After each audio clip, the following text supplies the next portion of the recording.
Sebastião stepped out of a modest Uber, his old leather bag in hand, a simple hat shading his face. He wore a plaid shirt, worn jeans, and dusty boots. To anyone else, he looked like a man who didn't belong in front of the towering glass doors of the Grand Palace Hotel. Guests were arriving in sleek black Mercedes, shining BMWs, and luxury Audis, while bellboys rushed to collect their designer luggage. The contrast was striking. Yet Sebastião walked with the steady steps of someone who knew exactly who he was. He did not shrink under the golden chandeliers or the marble pillars that decorated the grand entrance. He carried no arrogance, only a quiet dignity. Inside, the lobby glittered with wealth. A polished mahogany counter stood at the center, behind which uniformed receptionists greeted wealthy guests with rehearsed smiles. But as Sebastião entered, conversations slowed, eyes turned, and the air seemed to change. It was not his clothes that drew attention, it was his presence, calm, steady, unshaken, the kind of presence that made others uneasy because it did not beg for approval. Before we go further in this story, don't forget to like this video and subscribe to our channel Twists of Life, where stories like this come alive with every twist and turn. Behind the mahogany counter, 3 receptionists exchanged uneasy glances as Sebastião approached. One young woman forced a polite smile, but it quickly faded when she realized her manager was stepping out of his office. Mauricio, the hotel's manager, was a man who carried arrogance like a second suit. At 42, with slicked-back hair and a perfectly tailored grey suit, he moved with the confidence of someone who believed he owned the room. For 15 years, he had worked in luxury hotels, perfecting the art of identifying who belonged and who did not. His eyes scanned Sebastião from head to toe, calculating, weighing, and dismissing. The corner of his mouth curved into a smile, but it was the kind of smile Sebastião had seen before, in expensive restaurants, in fancy stores, in banks where clerks spoke down to him. It was not kindness, it was judgment disguised as courtesy. "Good afternoon," Sebastião said, politely tipping his hat. "I'd like a room for 3 nights." Mauricio leaned forward on the counter, his voice smooth but laced with contempt. "Do you have a reservation, sir?" "No," Sebastião replied calmly. "I came straight from the countryside. I thought I might find a room today." Mauricio chuckled under his breath, loud enough for nearby guests to hear. "Sir, our rooms are quite specific. We only have suites available. They cost 2,800 reais per night." He pronounced the price slowly, savoring each syllable as though delivering a final sentence.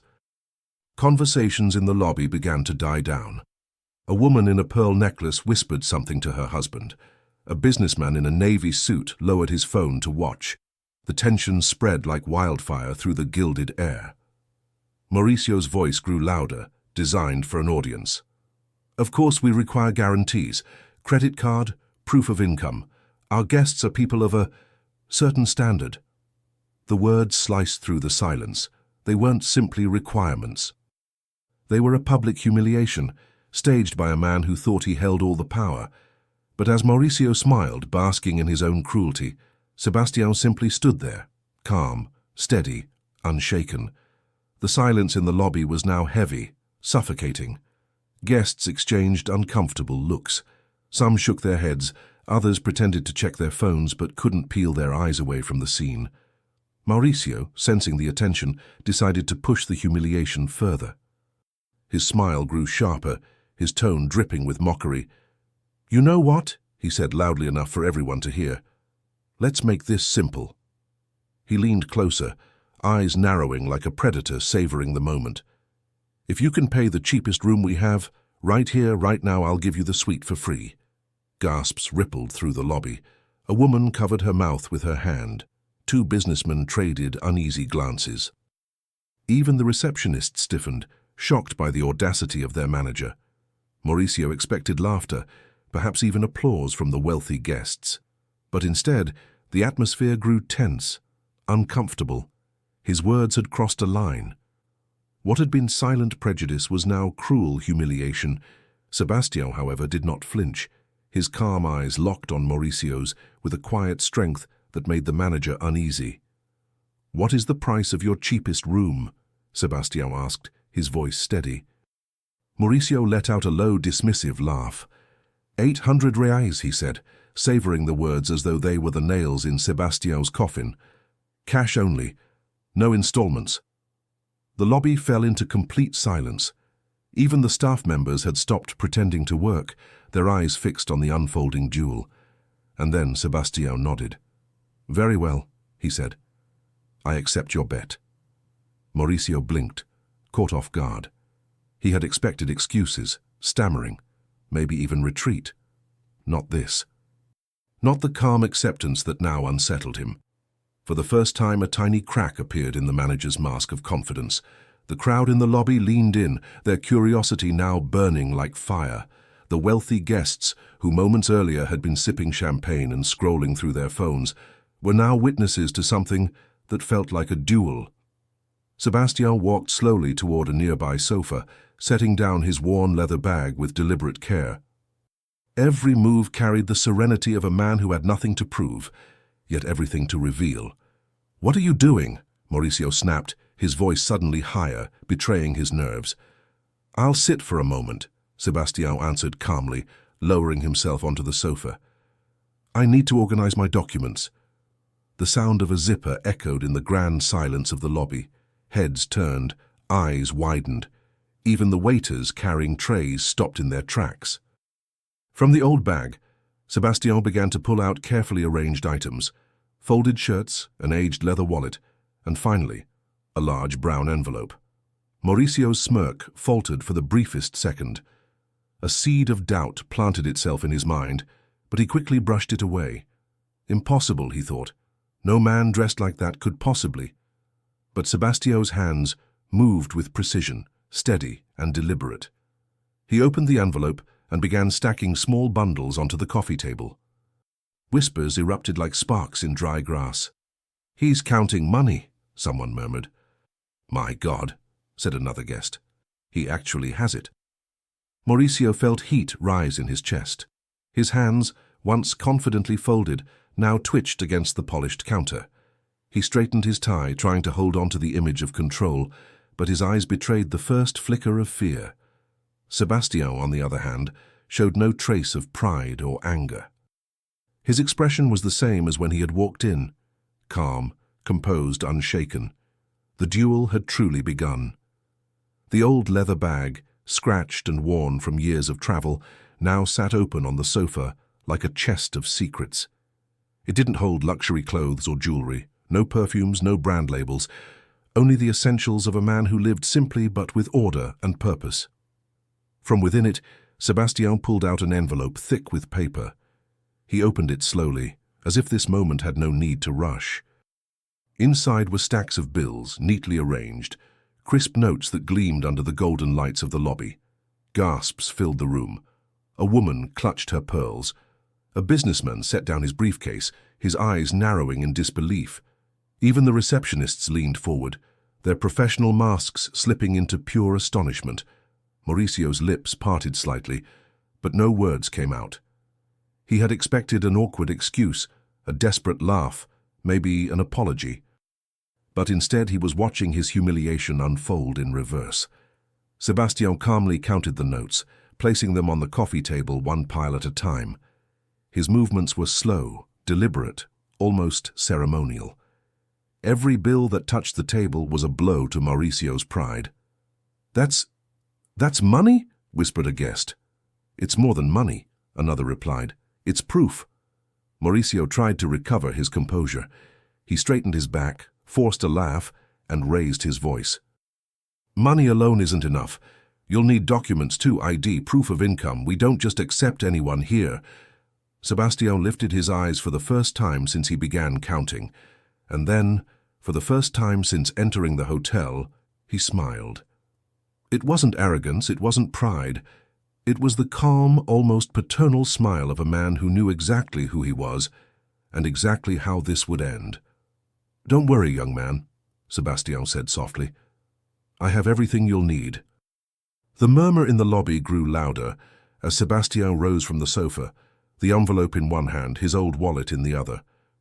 Every eye followed him as he walked back to the polished mahogany counter. His boots tapped firmly against the marble floor, each step echoing like a drumbeat of inevitability. He stopped in front of Mauricio, who forced a smirk but could not hide the tremor in his jaw. 1, 2, 3. Sebastião began to count, laying crisp notes across the counter. His voice was steady, almost solemn, as if he were reciting a prayer. 750, 800. He pushed the final stack toward the stunned manager. 800 raise, cash, exactly what you asked for. The lobby erupted in whispers, shock and awe. Some guests leaned closer, others exchanged wide-eyed glances. A woman whispered to her husband, "He actually did it." Mauricio stared at the bills as though they were poisonous. His hands twitched, but he didn't reach for them. His throat tightened. He had set the trap, and yet here he was, the one caught. Sebastião reached into his wallet again, pulling out his identification. He placed them neatly beside the money. "Here's my ID, my CPF, and my driver's license," he said calmly. "All in order." Mauricio's fingers hovered above the documents, shaking. The confidence that once filled his voice had drained, leaving only silence. His plan for a public humiliation had turned into his own stage of shame. And Sebastião, he remained unshaken, his calm smile radiating not victory but dignity. The crowd knew it too. They weren't just watching a man pay for a room. They were watching arrogance crumble before humility. Mauricio's hands trembled as he held Sebastião's documents. He scanned the name, Sebastião Mendonça da Silva, 54 years old, from Uberaba, Minas Gerais. It sounded ordinary, almost disappointingly simple. He wanted to believe this man was just a farmer with a handful of cash. But the cash on the counter told a different story, and the calmness in Sebastião's eyes told an even stronger one. "Where did this money come from?" Mauricio asked, his voice sharp, desperate to regain control. Sebastião's answer was simple. "From honest work, young man. I'm a rancher." A ripple of laughter, low and uneasy, stirred among the guests. Some smirked, others raised eyebrows. To them, a rancher was a simple man, someone who sold a few heads of cattle, not someone who belonged in a palace of marble and gold. Mauricio's arrogance returned for a moment. He leaned forward, scoffing. "A rancher? And what is a rancher doing in a hotel like this?" "I came for the auction," Sebastião replied, his voice steady. Mauricio frowned. "Auction?" "Yes," Sebastião nodded. "The elite breeders' auction at the convention center tomorrow." The manager sneered. "And how much do you plan to spend at this auction of cows?" His tone was dripping with sarcasm. Sebastião's calm expression didn't falter. "It depends on the animals available. Sometimes the best breeders sell for hundreds of thousands, sometimes for millions." The word millions fell into the lobby like a thunderclap. Conversations froze. Glasses were set down. A businessman stopped mid-step. Eyes widened. Mauricio laughed, but the sound was hollow, forced. "Millions for cattle? You expect us to believe that?" "I don't expect you to believe anything," Sebastião replied. His voice was calm, but now carried weight like iron. "I only expect you to honor your word." The lobby held its breath. For the first time, the power had shifted. Mauricio's laugh rang false, echoing through the marble hall like broken glass. He was clinging to the last fragments of his arrogance, but the audience in the lobby could see his mask cracking. You want us to believe you're here to spend millions on cattle?" he sneered. "Anyone can say that." Sebastião tilted his head, his calm smile never fading.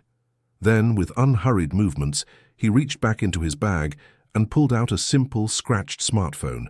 It looked completely out of place in the glittering luxury of the hotel lobby. "May I make a call?" he asked softly. Mauricio folded his arms, raising his chin as if regaining control. "Go ahead. But when your little story falls apart, you'll leave this hotel immediately, through the back door." Sebastião nodded, dialed a number, and placed the phone on speaker. The lobby fell into silence, every ear straining to hear. After 2 rings, a steady, professional voice answered. "Good afternoon, Sebastião. How are things in the capital?" The sound carried across the lobby like a revelation. "I'm well. Thank you, Dr. Roberto," Sebastião replied warmly. "I just needed to confirm something." "Could you remind me of the budget we set aside for tomorrow's auction?" There was a pause. Then the accountant's voice returned, clear and confident. "Of course, we've secured a considerable reserve for your bids, enough to give you full freedom for the important acquisitions. As usual, we'll handle transfers or PIX payments immediately. And don't forget, you still have the corporate card for smaller expenses." The words landed like thunder. Gasps spread through the lobby. Heads turned. Guests who had doubted seconds earlier now stared with wide eyes, their disbelief shattered. Mauricio froze, his face draining of color. The blood rushed from his head, and his knees wavered beneath him. "Thank you, Dr. Roberto," Sebastião said gently. "That's all I needed. Have a good evening." He ended the call and slipped the phone back into his pocket. The silence that followed was deafening. No one moved. No one spoke. Mauricio swallowed hard, sweat forming at his temples. His empire of arrogance was collapsing. The silence after the phone call was suffocating. Mauricio stood frozen, his fingers twitching above the counter, his lips struggling to form words that refused to come. The crowd in the lobby, however, was alive with whispers, shocked, hushed tones that carried disbelief and awe. And then the doors of the Grand Palace swung open. A distinguished couple entered, the man in a tailored Italian suit, the woman draped in a dress that shimmered with wealth. Their presence demanded attention. Conversations ceased as they strode toward the reception desk. Mauricio straightened quickly, relief flickering in his eyes. This was his chance to reclaim dignity. "Dr. Henrique," he exclaimed, forcing a confident smile. "What an honor. Welcome back to the Grand Palace.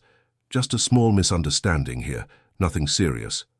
But Dr. Henrique's eyes were not on Mauricio. They had already locked onto Sebastião. In an instant, his face broke into a wide smile of recognition. Sebastião Mendonça," he said, his voice booming with genuine warmth. The lobby erupted in gasps. Guests turned sharply.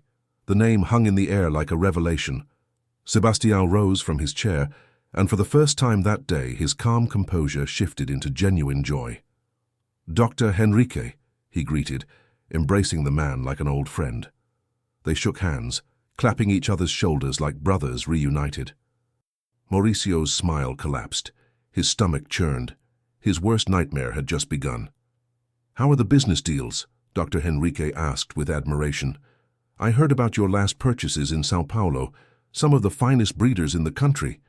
"Ah, just a few good animals," Sebastião replied modestly. "They'll strengthen the herd back home." The weight of those words struck the audience like a hammer. They were not hearing rumors now. They were hearing confirmation from a man who clearly respected and admired Sebastião deeply. Mauricio's face turned pale. His arrogance, once untouchable, was now shattered in front of every single witness. The atmosphere in the lobby shifted completely. What had begun as a cruel spectacle was now a stage for truth. Guests leaned forward in their seats, some whispering in disbelief, others simply staring as if witnessing history unfold. "Doctor." Henrique turned toward the stunned manager, his expression firm. "Mauricio, I hope you are treating my friend with the respect he deserves." The words cut through the air like a blade. Mauricio stammered, his voice cracking. Of course, Dr. Henrique. We were just finalizing some details." "Details?" Henrique repeated, his brow furrowed. "You mean the ridiculous bet you forced upon him? Do you have any idea who this man is?" Mauricio opened his mouth, but no sound came out. He shook his head weakly. Henrique's voice boomed with authority, drawing every eye in the lobby. "Allow me to introduce him properly. This is Sebastião Mendonça da Silva, owner of Vale do Ouro Ranch, one of the most respected cattle operations in the entire nation." The words struck like thunder. Guests gasped. A woman whispered, "Vale do Ouro? Isn't that the ranch featured in the agribusiness reports?" Heads nodded quickly. Recognition spread like wildfire. Henrique wasn't finished. He stepped closer, his hand resting proudly on Sebastião's shoulder. "He is not only one of the wealthiest ranchers in Brazil, but also a man known for his integrity. His name carries weight in every auction, every business circle, every boardroom where true wealth and respect are measured. The silence that followed was electric. Mauricio felt the floor tilt beneath him, sweat rolled down his temples, his legs threatened to buckle. Everything he had built on arrogance and control crumbled in front of the very people he wanted to impress. And Sebastião? He stood tall, calm as ever, his presence now shining brighter than the chandeliers above. The truth was no longer hidden. It had exploded into the room, undeniable and unforgettable. Mauricio's throat tightened as whispers filled the lobby. His carefully polished image, the one he guarded like a crown, was now in ruins. The same guests he had hoped to impress were staring at him with disgust, their eyes filled with judgment, not for Sebastião, but for him. A businessman muttered to his wife, "Arrogance blinded him." Another guest shook her head. Humiliating a man based on his clothes? Shameful. Mauricio felt their words like knives. His hands trembled as he tried to gather the bills Sebastião had laid across the counter, but his fingers betrayed him, fumbling clumsily. This isn't," he stammered. "This isn't how we... normally..." His excuses fell apart mid-sentence. His voice cracked, weak, no longer carrying the authority he once wielded. Sebastião watched him quietly, his calm gaze sharper than any rebuke. The silence between them was louder than Mauricio's broken words. For years, Mauricio had believed power came from wealth, from status, from the ability to look down on others. But in that moment, he realized how fragile his kingdom truly was. In trying to humiliate another man, he had exposed his own emptiness. The weight of the revelation pressed down on him, and for the first time, Mauricio lowered his head. He could no longer meet Sebastião's eyes. He could no longer meet anyone's. The collapse wasn't physical, it was deeper. His pride, his arrogance, his illusion of superiority had all shattered before an audience of witnesses who would never forget what they had seen. And in that silent destruction, Sebastião remained the same as he had been from the beginning, steady, dignified, and unshaken. The lobby of the Grand Palace was still heavy with silence. All eyes rested on Sebastião, waiting to see how he would respond to the man who had tried to humiliate him so cruelly. He slowly placed his hat back on his head and looked at Mauricio, not with anger, not with pride, but with a quiet compassion that unsettled the manager even more than his wealth. "Young man," Sebastião said gently, his voice carrying across the marble hall, "a man's worth is not measured by the clothes he wears, the car he drives, or the place he stays. True worth comes from integrity, from respect, from knowing who you are." Mauricio swallowed hard, his eyes fixed on the floor. His arrogance had vanished, leaving only shame. Sebastião continued, his tone firm but calm. "You made a bet, and I kept my side of it. Now, I'll hold you to your word. But let this be a lesson to you. Never judge a book by its cover. Arrogance blinds, humility reveals." Guests nodded in agreement.